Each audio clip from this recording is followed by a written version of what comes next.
sinuplak ng tadhana na naman ito si BBM. Grabe ho Mukhang talagang ipakukulong na po nila si VP Sara Duterte. Nako, kasi hindi ho kasi nila matalo sa ratings at wala hong naniniwala sa mga kasinungalingan nila at wala hong nakikitang mali kay VP Sara Duterte ang mga kababayan natin at ang taas po at talagang matindi ang kanyang sa numero ng kanyang survey.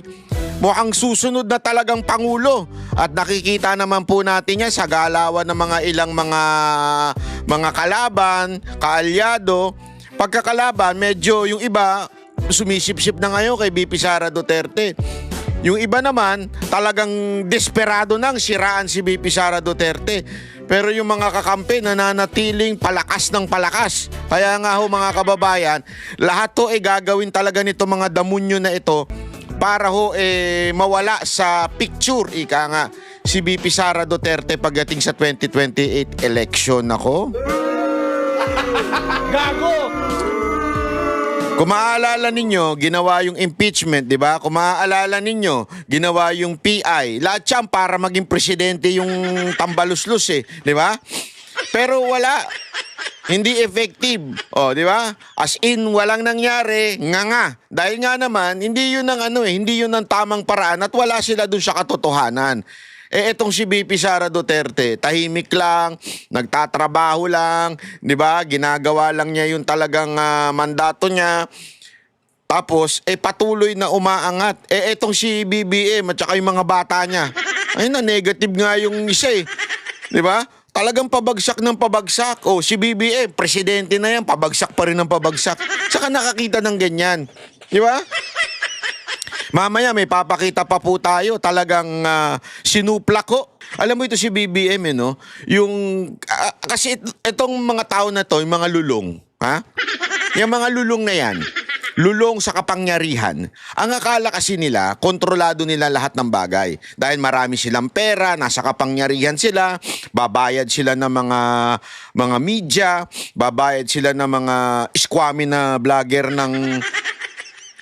yung mga squammy na vlogger niya na papatusin kahit 2,000, 10,000, basta lang makasira ng tao at kumita, papatusin. Mga squammy yun Di ba kita nyo naman yung ginagawa?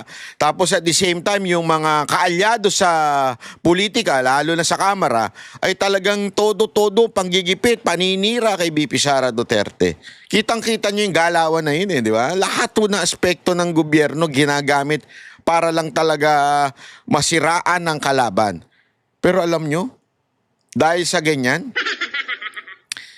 siya yung nasisira. Siya yung, alam mo yon, yung halimbawa na nga lang yung ghost flood control. Remember, bago naman lumabas yung lintik na ghost flood control na yan, sino ba unang nagyabang? Di ba si Marcos? Sabi niya 5,500 na flood control. Palakpakan na may mga tarantado, di ba? Yung mga congressman, mga gunggong, no? Alam naman nilang ghost flood control, pero palakpakan pa rin sila. Tangina, inuuto nila si Marcos, no?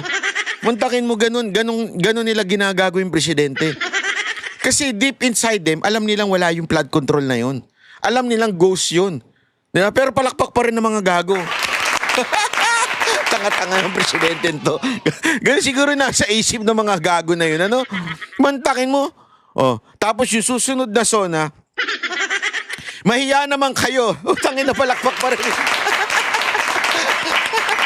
Hindi niya talaga alam kung sino may kasalanan. Gago di ba? Ang lupit ni Marcos nung time na yon. Ano nangyari kasi after the 5,500 announcement, kinabukasan, binaha, di ba? Sunod-sunod yung baha na nangyari sa Pilipinas. To the point, kahit yung mga dating hindi naman binabaha, ay binabaha na. At the same time, umambun lang, baha na. Ganong katindi, lumala. Ika nga, lumala. As in, siguro sa aking tansya, hindi lang 3 times worse than before. Di ba? Yung tindi ng baha. Grabe po. Yun ang nangyari. Nung sinabi naman niya mahiya kayo, nagbuo siya ng ICI. Wala rin nangyari. Mukha rin tanga. Bakit? Mismong mga membro nagre-resign. Ino mo? Alam mo yun, kahit anong power mo, kahit anong dami mong pera, tadhana na yung nagagalit sa iyo eh. Tayo na, huwag mong ginagago yung tao.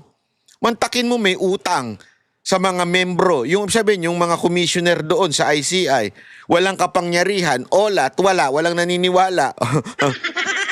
Oh. Kaya ngayon, medyo kumakabig sila, mga kababayan. Kumakabig sila. Pansinin niyo yung eksena, ha? Kumakabig sila. Gumagamit sila ng mga ibang diversion. Halimbawa na yan, ay itong ombudsman at saka DOJ.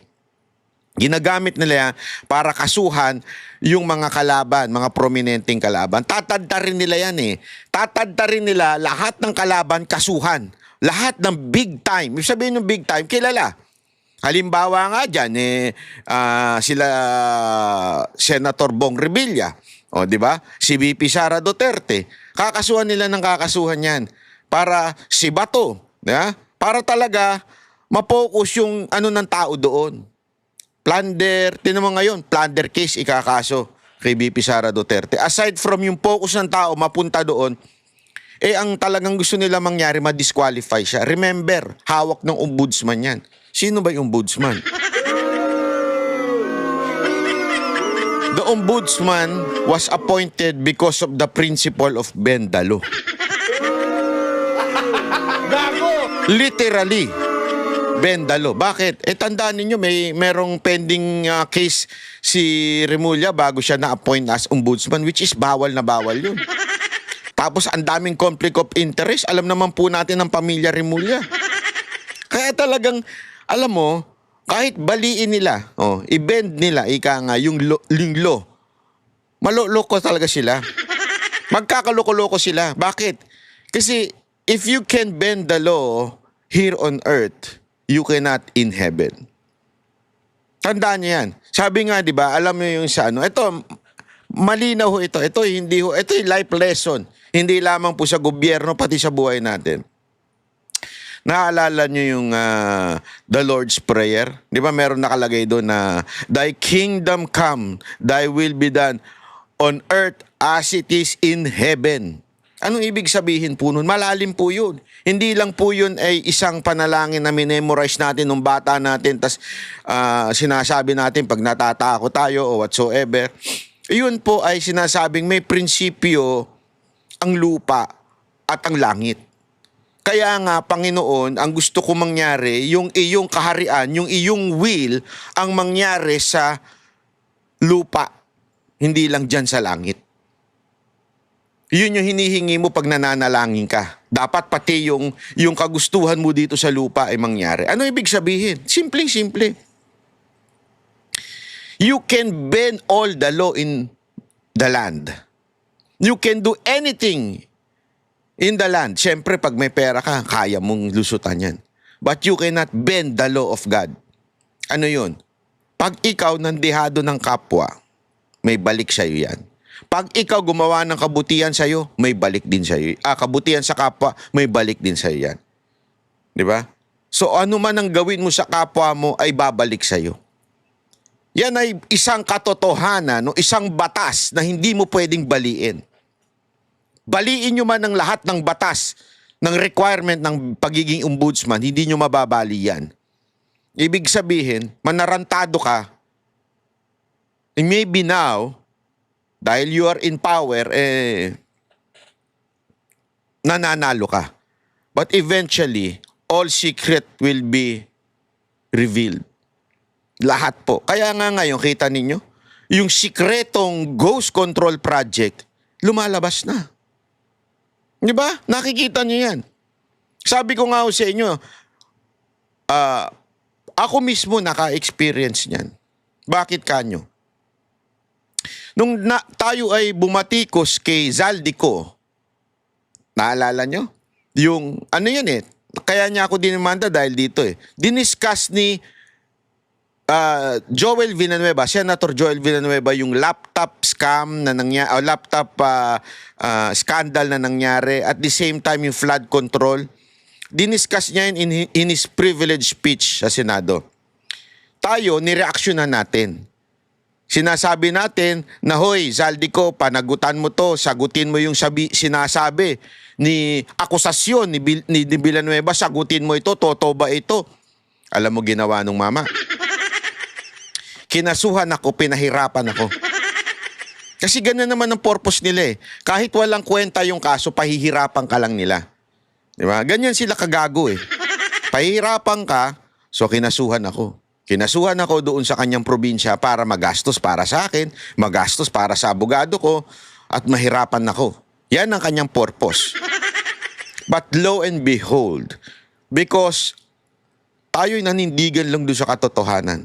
Now, kitang-kita nyo yung nangyayari sa kanya, mga kababayan. Nakikita nyo? Nakikita nyo?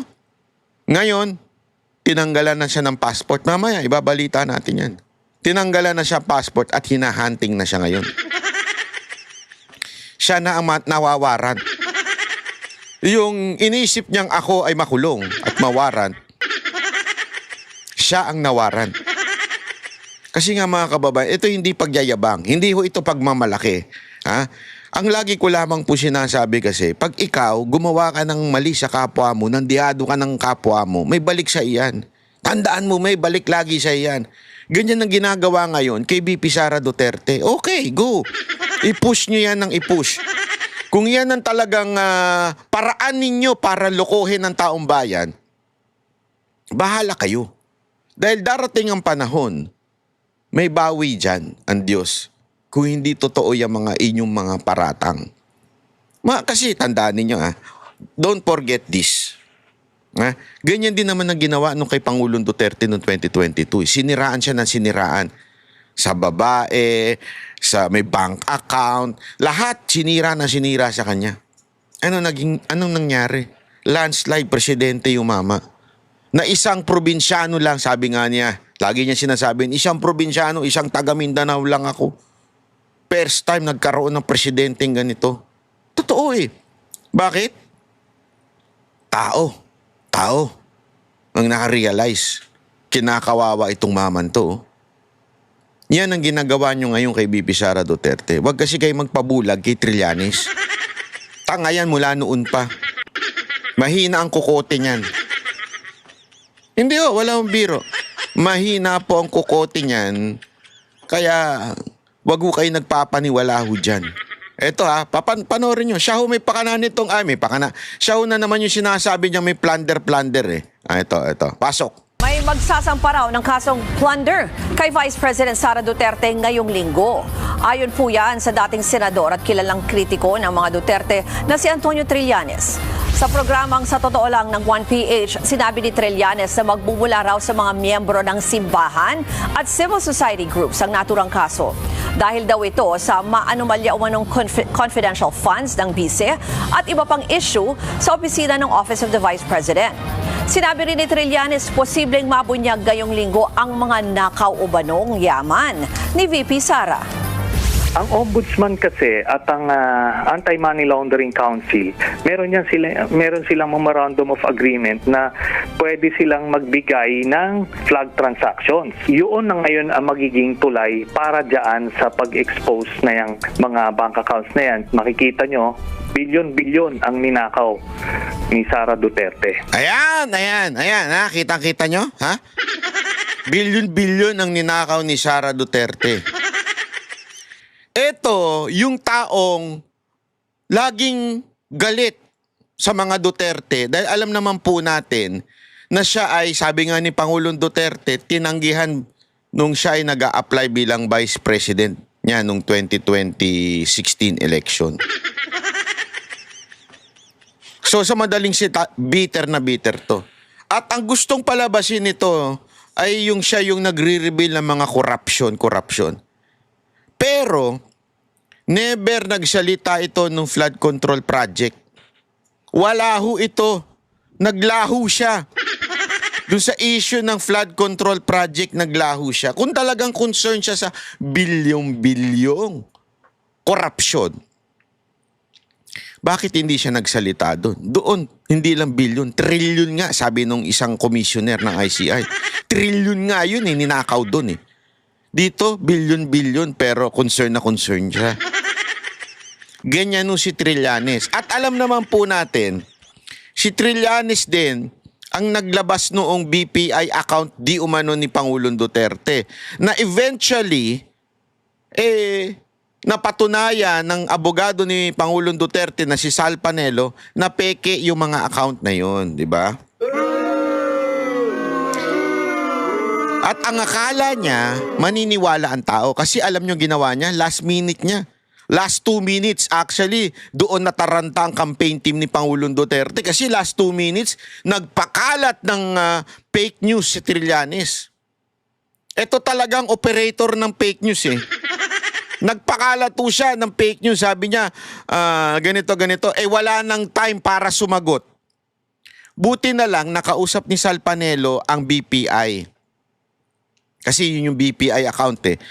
At last minute, nahabol na ilabas sa taong bayan na peke ang bank account na sinasabi ni Trillanes. At take note, ladies and gentlemen, hindi lumabas sa media yan.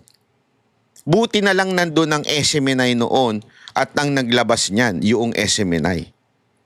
At the same time, nasa social media, so kumalat sa social media. Ganong kalupit po yun. Munti ka nilang manipulahin lahat ng katotohanan and yet lumabas pa rin. Kaya nga sinasabi ko nga sa inyo, ito na namang style ni Trillanes. Ayaw niya pang sabihin na siya. Ang sinasabi niya yung keso mga church people daw ang magsasampa ng plunder. Bakit ba? Ano bang meron dito sa plunder? Kasi pag ito nahatulan na guilty ng Sandigang Bayan o yung korte na didinig sa kaso na to, ay maaari pong sabihin nila na hindi na pwedeng tumakbo si Vice President. Matatanggal siya sa posisyon at ewan ko kung matatanggal siya sa posisyon na kasi ang alam ko impeachment lang makakatanggal sa kanya. Pero yung guilty na ay maaring hindi na po siya makakatakbo bilang Vice President kung sakasakali. Pero alam niyo, hindi naman po atat na atat si VP Sara Duterte. May balita nga kami. Ayaw niya talagang tumakbo ng 2028. Sabi niya, tatapusin na lang niya talaga yung term niya, tas ayaw niya. Alam naman po natin si VP Sara Duterte, pagka nagsalita yan, hindi yan yung buladas eh. Pag sinabi niya, sinabi niya. Pero alam mo, I think, destiny is destiny. Kasi di naman negosyante yan o kung ano man eh. So doon lang po yan sa gobyerno. Mga kapatid, Ruth Cabalco para sa So ayun po, yun po yung balita na kakasuhan si VP Sara Duterte. Nako, grabe, no? Ang lupit talaga. Alam nyo kung bakit nilabas yan ngayon? Hindi, alam nyo kung bakit nilabas yan. Kasi may bagong balita ngayong araw na ito na hindi lumabas sa ibang malalaking channel. Ito po, pakita ko sa inyo. Ito.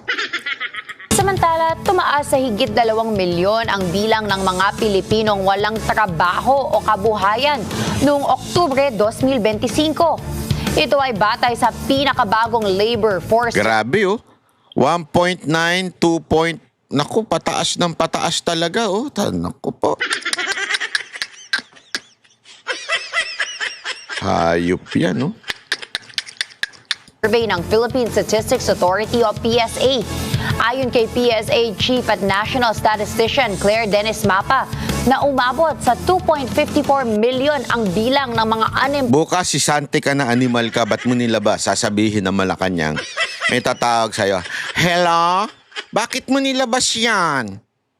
Sino may nagsabi sa yung ilabas mo yung statistic na yan? Lloyd na edad 15 taong gulang pataas. Mas mataas ito kumpara sa 1.96 million noong September 2025 at gayon din sa 1.97 million noong October 2024. Anya mula sa kabuang 51.16 milyong lumahok sa labor force na aktibong naghahanap ng trabaho, ang naturang bilang ng mga walang trabaho ay katumbas ng 5% unemployment rate. Grabe, no? Grabe. Ang tindi nito. Ito ay mas mataas sa 3.8% na naitala noong September 2025. Nagpapatuloy ang pagsusuri ng PSA sa kalagayan ng employment situation sa bansa upang matukoy ang mga sektor na may pinakamalaking pagbaba sa trabaho at mga maaaring pagkunan ng recovery sa mga susunod na buwan.